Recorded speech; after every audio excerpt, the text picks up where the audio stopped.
Want to take a sec just to, hopefully everybody had a Merry Christmas yesterday. Good, glad the way the schedule fell, that our players and our coaches could spend time with their families and get some time before coming back refreshed, ready to roll this week, which is what we'll do. Very much looking forward to the opportunity this week. A heck of a challenge with the Green Bay Packers coming in, Sunday Night Football.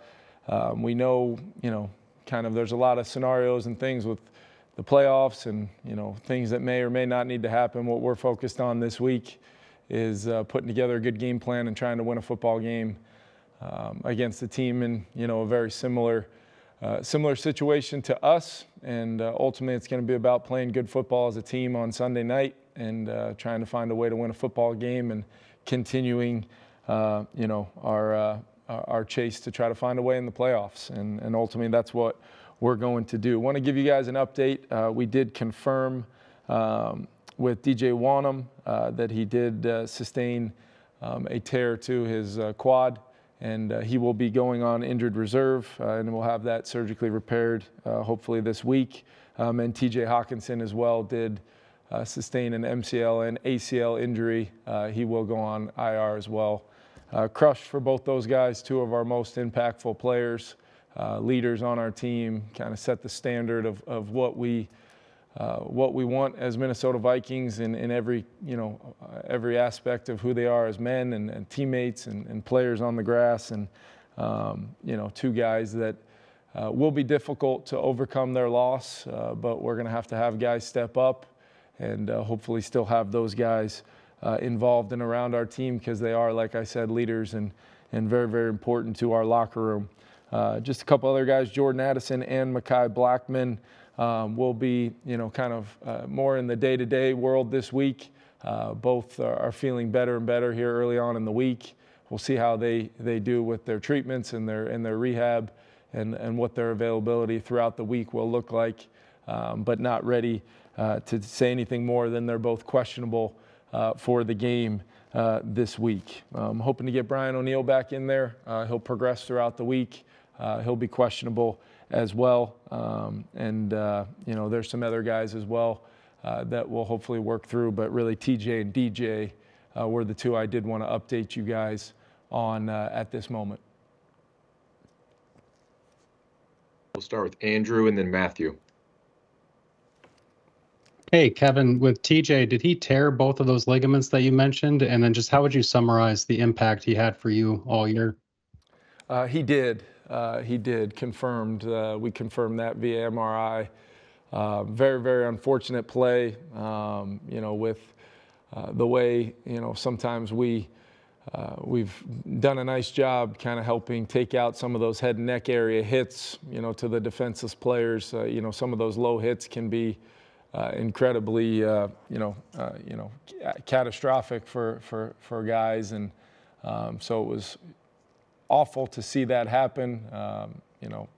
TJ, I can't say enough, just looking back on whether it been, when we've had Kirk go down, JJ go down, some of our guys up front. TJ has been a constant throughout the whole season. He's been incredibly tough, dealing with some things, throughout the year, managing those, working through those, and still being available each and every Sunday to us. I just, absolutely love TJ, love what he is to our organization, love his toughness, like I said, and his production. I mean, he's been wildly, wildly productive all season long, which was my expectation coming into the season, and just his role, when we're at our best, when we do have Kirk and we have our full group with JJ, Jordan, KJ, BP, Josh and Johnny to kind of support TJ in that tight end room. It's a heck of a skill group. Unfortunately, for TJ, he's, going to be on the road to recovery. And I know he'll attack that with all the resources we have in this building, and knowing TJ, the type of player he is, I'm absolutely looking forward to when we can get him back rolling and ready to have a great 2024 season. Hey, Kevin, just with all the injuries, how has it changed, I guess, the coaching process? I mean, I know it's always next man up, but this year it seems like you've got quarterback going down, Jefferson out for a good period of time, and now without TJ Hockenson. I guess how has it just altered things in comparison to what it was like last year when mostly everyone was healthy? Yeah, it's been different. There's no way to really, you can say next man up all you want. You can talk about that mentality, and we do kind of live by that mentality because we like to prepare all of our guys and have guys understand that their development from a personal standpoint as a player to their role. Sometimes, we're more so trying to get guys prepared and ready for when times do get tough, they get called upon. We may lose some of our more impactful players, and we've got to try to continue to go out there and play to win football games. And that's what this really whole year's kind of been about, whether you talk about some of the offensive line kind of groups we've put out there, having to play significant time without Kirk, without JJ, without, whether it's, TJ or some of our guys on the defensive side. It's been significant. And I think our guys have battled. I think we've had the right mindset to have guys step up in certain roles and be ready for, that opportunity when called upon. And it's just been something you do have to work through. We've worked through it as a staff, trying to kind of adjust and adapt to what we think is going to give us the best chance to win games based upon the personnel we do have for that particular week, and it's been different at different times, and that's our jobs as coaches to continue to try to find ways to be competitive and try to find ways to win football games. And we've lost a lot of close games this year. We won a lot of close games last year. I think it's just a matter of just worrying about that next play, that next opportunity to see if we could be at our best and give our guys a great plan, give them a great play call, no matter what phase of our team that we're in at that moment, and hopefully prepare them to go play fast and have confidence that they're going to have success. And we'll continue to do that all the way down to the very end here. This week is about this week's game and the Green Bay Packers, and it's a team we know well. They know us well, and we've got to find a way to put together a great plan and have a good week of preparation that will lead to us having the confidence to go play well regardless of the injury adversity that we have faced this year. Alec and Kevin. Yeah, hey Kevin. Is the plan still for Nick to be the starter this weekend? Alec, we're working through that right now, making sure that we go through a full evaluation process of the Lions game, of course, but going back to the Bengals game and taking a look at the inventory of really Nick's both of his starts, when he came into the game against the Raiders as well. We've had some turnovers, there's no doubt about it, and the interceptions has been the story for much of the year since we've kind of lost Kirk at that position, and we're trying to work through what we feel gives us the best chance to still be explosive like we were moving the football the other day against the Lions, but we've got to find a way to still possess the football and not set our team back. We've talked at great length about that turnover stat, that turnover margin, and just what it looks like when we break even as a football team over the last couple years, and that's our goal.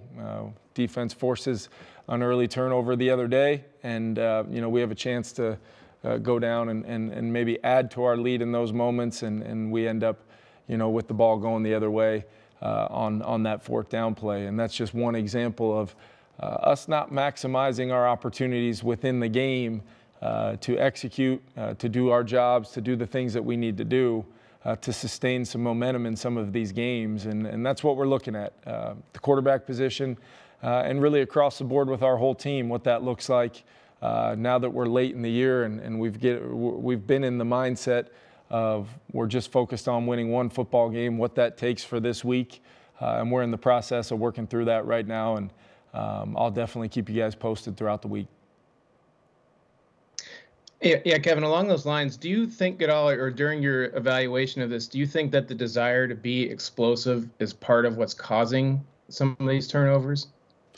I specifically looking back to the other day,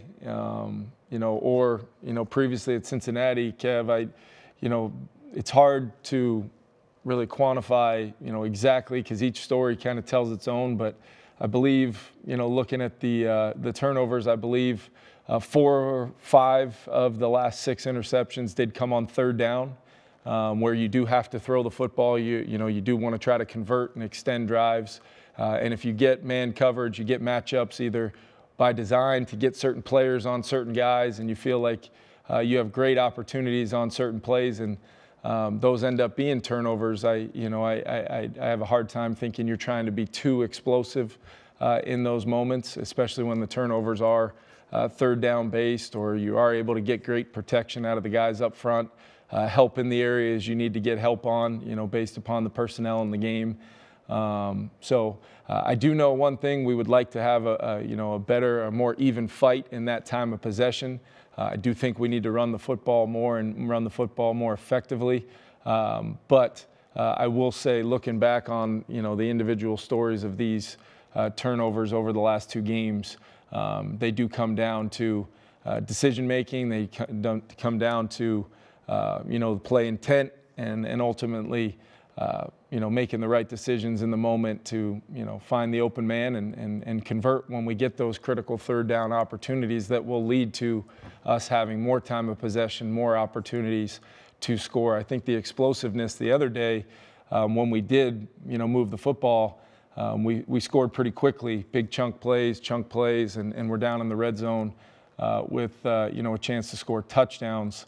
When we didn't do that, it was normally some situational football where the ball did go the other way. So taking a look at all of it, clearly if we've got to try to reinvent ourselves, whatever way we need to do to still have success, to give ourselves a chance to win the football game without those negative plays, for sure, is always the intent of what we try to get done.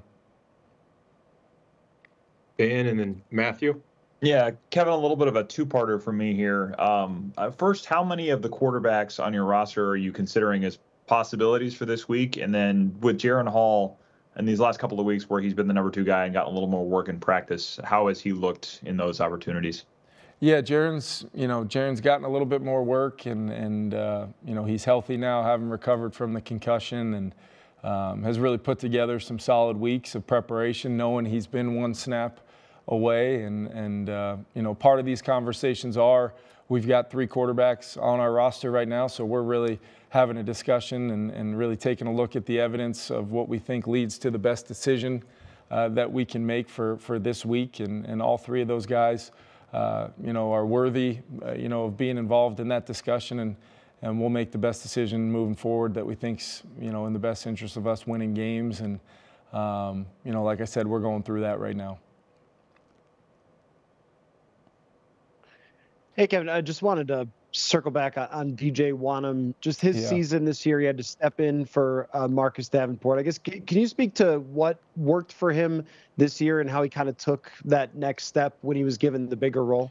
Yeah, I think when you look at DJ, the things that always jumped out with me, even knowing, going back to when we first brought Flo here, I thought he would be a perfect fit just because he's really 2 things in its purest form. He's very physical as an edge-setting outside linebacker in this defense, but he's also very versatile, very natural as a complementary rusher to Daniil or Marcus. There was a lot of times we had all 3 of those players when we did have them on the field, which was not much together because of the injuries, but there was a lot of times where we featured those 3 guys and really found some production with all 3 of those guys on the field at the same time. But then DJ's got the ability to drop in coverage. He's got the ability to be part of multiple kind of line game stunts up front, and athletically, football intelligence, baseline levels of so much beyond just the baseline, that he was really impactful for our defense. I know our coaching staff, the rest of the guys on that defense, they know, you could feel it in the moment when DJ went down the other day.